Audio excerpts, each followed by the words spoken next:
¿Me decís qué está pasando? Por favor. ¡Pequeña Belén!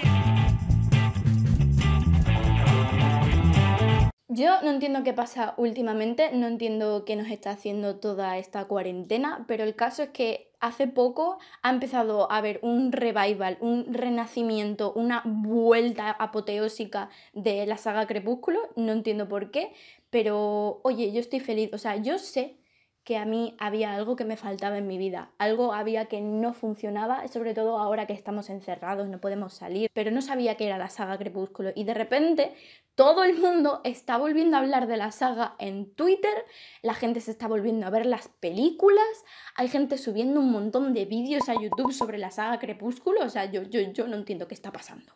Evidentemente yo me he vuelto a ver las películas, he de decir que no tenía esperanza ninguna porque yo estaba obsesionada y no sabéis hasta qué punto con la saga Crepúsculo. ¿Qué pasa? Que luego pues crecí un poquito, maduré. Evidentemente no es lo mismo ver Crepúsculo con 15 o 13 años que verlo con 21.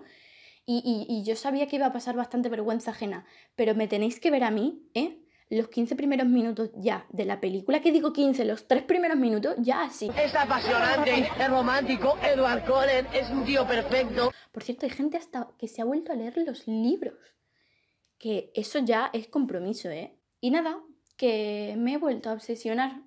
Y yo dije, pues yo también quiero hablar de Crepúsculo. Yo necesito hacer un elogio hacia Crepúsculo porque Crepúsculo está muy infravalorado, ¿eh? Crepúsculo está muy infravalorado, hay mucha gente que lo hatea todavía y yo realmente no entiendo por qué, porque incluso la primera película podría considerarse cine de autor. Me parece que he entendido la película. Que sepáis que hasta me he puesto a propósito esta camisa verde que llevaba años criando polvo en el armario, solamente para poder recrear el outfit que llevaba Bella cuando fue a salvar a Edward a Volterra. Vale, entonces, ¿cuál es mi excusa para poder hablar sobre Crepúsculo? Lo que pasa es que en Amanecer 1 hay una escena en la que Edward, como cualquier persona normal en el mundo, tiene un problema de salud, además no él, pero su mujer, y en vez de acudir a su padre, que es médico, ¿qué es lo que hace? Pues acude a Google. Google tiene todas las respuestas. Google, si tú estás enfermo, es lo mejor que puedes hacer, acudir a Google para ver qué es lo que te pasa. No sé a quién se le ocurrió la idea de empezar a poner un montón de cuadros y imágenes súper antiguas, pero a mí esa idea me parecía fascinante. ¿Por qué? Porque evidentemente a mí me ponen un cuadro en una película y yo ya digo... ¡Sí, señor! ¡Sí, señor!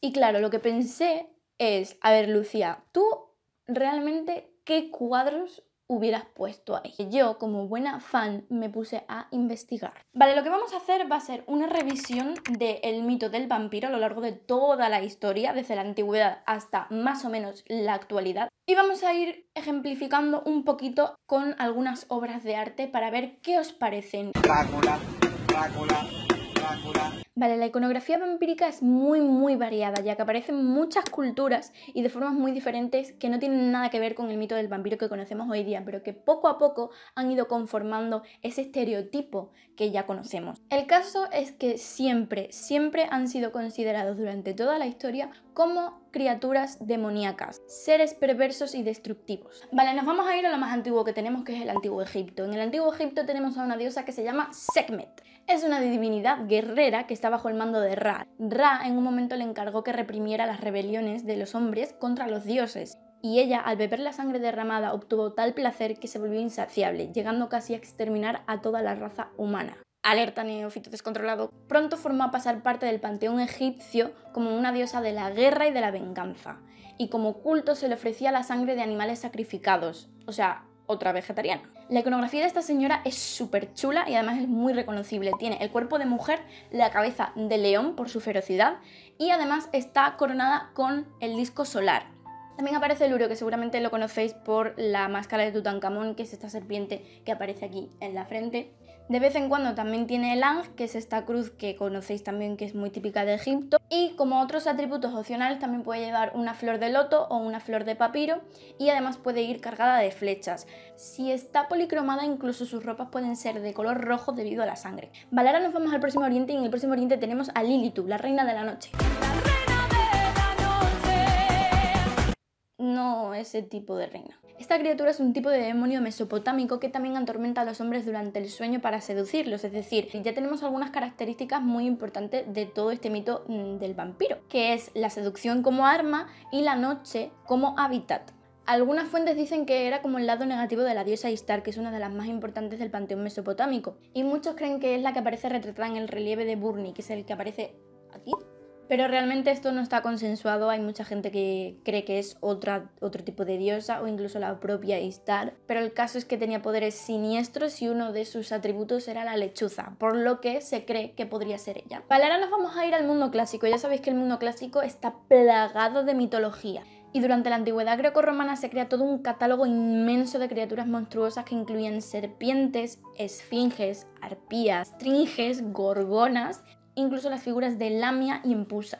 Todas estas criaturas femeninas están muy caracterizadas por sus sangrientos ataques y además eran una encarnación de la muerte que continuamente amenazaba al hombre. Todo esto constituía un imaginario muy amplio que en realidad expresaba la proximidad entre Eros y Tánatos, el amor y la muerte. Realmente esto me parece muy importante porque resume a la perfección la relación entre Bella y Edward. Esa proximidad entre el amor y la muerte. Sí, es tu amante, pero también es tu depredador. Como la mitología clásica es tan amplia, os he cogido un par de mitos que son los que más me han llamado la atención y que nos vienen muy bien para ver cómo ha ido evolucionando el mito del vampiro. A mí me llaman la atención sobre todo las Keres, que eran unos espíritus femeninos de la muerte, hijas de la diosa de la noche, Nyx, y del dios de la oscuridad, Ereb. Y se las describía como criaturas con garras que bebían sangre humana. Os voy a leer una descripción de la época. Las negras fatalidades, rechinando sus dientes blancos, ojos severos, fieras, sangrientas, aterradoramente se enfrentaron a los hombres agonizantes, pues estaban deseosas de beber su sangre oscura. Tan pronto como agarraban a un hombre que había caído o acababa de ser herido, una de ellas apretaba sus grandes garras en torno a él, y su alma bajaba al Hades, al frío tártaro. Antiguamente en Atenas se celebraba un festival que se llamaba Antesterias, que se hacía para ahuyentar a todas estas criaturas. Yo no sé vosotros, pero a mí todo esto me recuerda al festival de San Marcos que se hacía en Volterra, que aparece en Luna Nueva, y que por si no lo sabíais, se hace en honor al padre de Marco. ¿What? Ese personaje de los tres Vulturis. En efecto, el padre de Marco fue quien echó de Volterra a todos los vampiros, ya que había sido martirizado por los chupasangres durante mucho tiempo. Claro que el festival de San Marcos no se celebra, es ficción.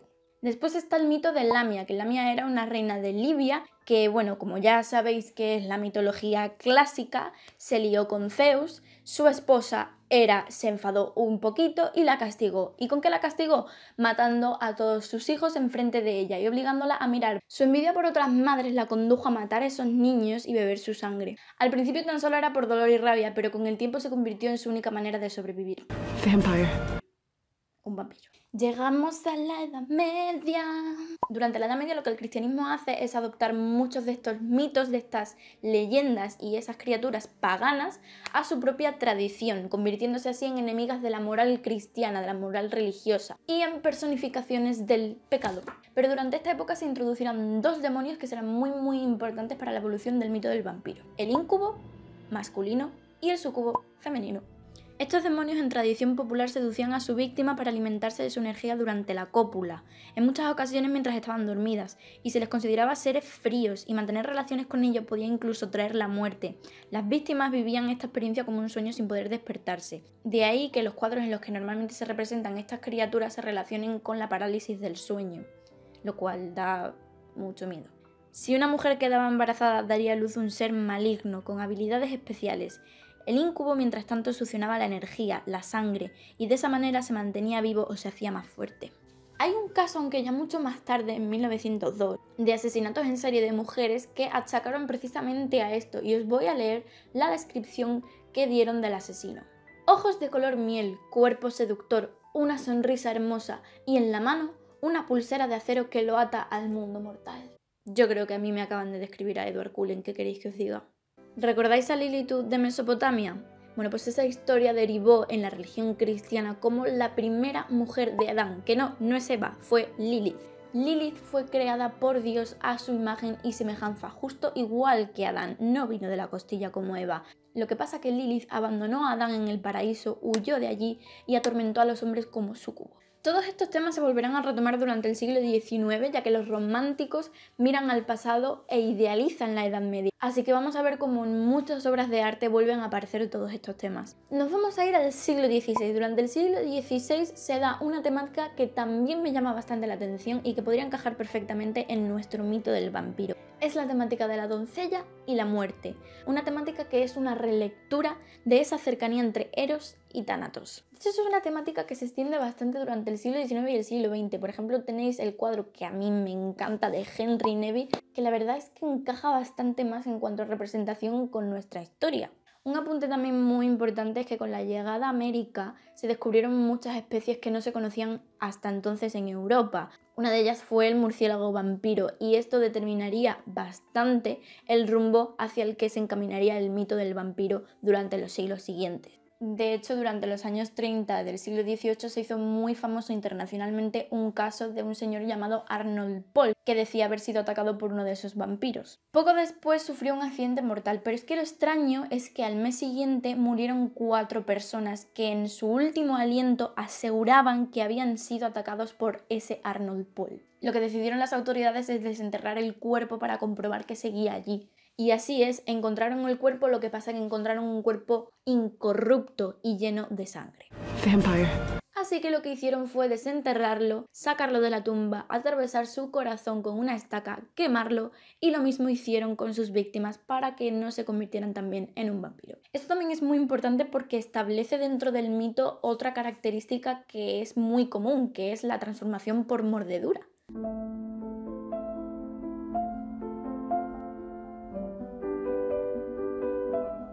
Durante estos siglos también es muy normal que comenzaran a haber muchísimas más historias sobre epidemias vampíricas, ya que todavía había enfermedades a las que la ciencia no era capaz de dar una explicación. Dicen que los cadáveres que encontraban no mostraban descomposición alguna, que tenían la boca llena de sangre, y las víctimas sufrían fiebres, dolores en el pecho o dolores en las extremidades. Y todos los cadáveres que encontraban en las tumbas estaban intactos o incluso en mejor aspecto. En el siglo XVIII tenemos a Goya, Goya tiene la pila de cosas con referencias a vampiros. San Francisco de Borja asistiendo a un moribundo impenitente, El sueño de la razón, Buen viaje, Mucho hay que chupar. Mucho hay que chupar. El nombre se las trae. ¿Sería el propio Goya un vampiro? Yo digo que sí. Vampire. En realidad durante esta época era muy usual utilizar la figura del vampiro chupasangre como una metáfora de algún aspecto de la sociedad. Lo que pretendían era denunciar un abuso o el parasitismo de los que gobernaban entonces. Por eso es muy normal que en los caprichos de Goya nos encontremos toda esta serie de referencias, ya que se trata de una sátira de la sociedad española durante finales del siglo XVIII. Todo este tipo de creencias se fueron desvaneciendo con el tiempo, pero en el siglo XIX los románticos desenterraron todo este tipo de imaginario y lo volvieron a traer a la actualidad. Los románticos abren la puerta a la irracionalidad, comienza la sensibilidad gótica, los relatos de terror, Edgar Allan Poe, Mary Shelley con Frankenstein, Polidori con el vampiro, que vienen bastante antes que Bram Stoker y Drácula, que eso nadie se lo tiene en cuenta al pobre Polidori. Drácula. Los Penny Dreadfuls de Malcolm Reimer, Carmilla. Todas estas novelas se enfocan en la experiencia de lo paranormal, y lo paranormal por aquel entonces era un espacio ilimitado para la imaginación, así que lo explotaron al máximo. Y evidentemente lo mismo sucedía en otro tipo de artes. A ver, a mí realmente llegados a este punto no me extraña esa actitud tan negativa de Edward, que Edward durante todas las películas es una persona súper negativa, llorica, lamentándose continuamente sobre quién realmente es. Mi mundo no es para ti, Bella. Te garantizo que no volverás a verme. Nunca regresaré. Será como si nunca hubiera existido, lo prometo. Y no me extraña, porque vosotros imaginaos que no tenéis ni idea de quiénes sois, de dónde venís, hacia dónde vais, acudís a Google a preguntarle a Google, hey Google, ¿qué me pasa? Y de repente encontráis todas estas cosas, es que yo me vendría abajo, yo me deprimiría, es que yo también me odiaría a mí misma. Lo que pasa es que los románticos le dan un vuelco a las cosas, porque para los románticos los vampiros no son esos seres tan feos, hediondos y que la verdad que yo no sé de dónde se sacaban la atracción, sino que son tipos más atractivos, pero evidentemente con ese componente tan romántico de la época, encarnando los rasgos de un hombre marginado, exiliado de la sociedad, pero a la vez dependiente de los demás, incapaz de amar, un superhombre, pero con una debilidad.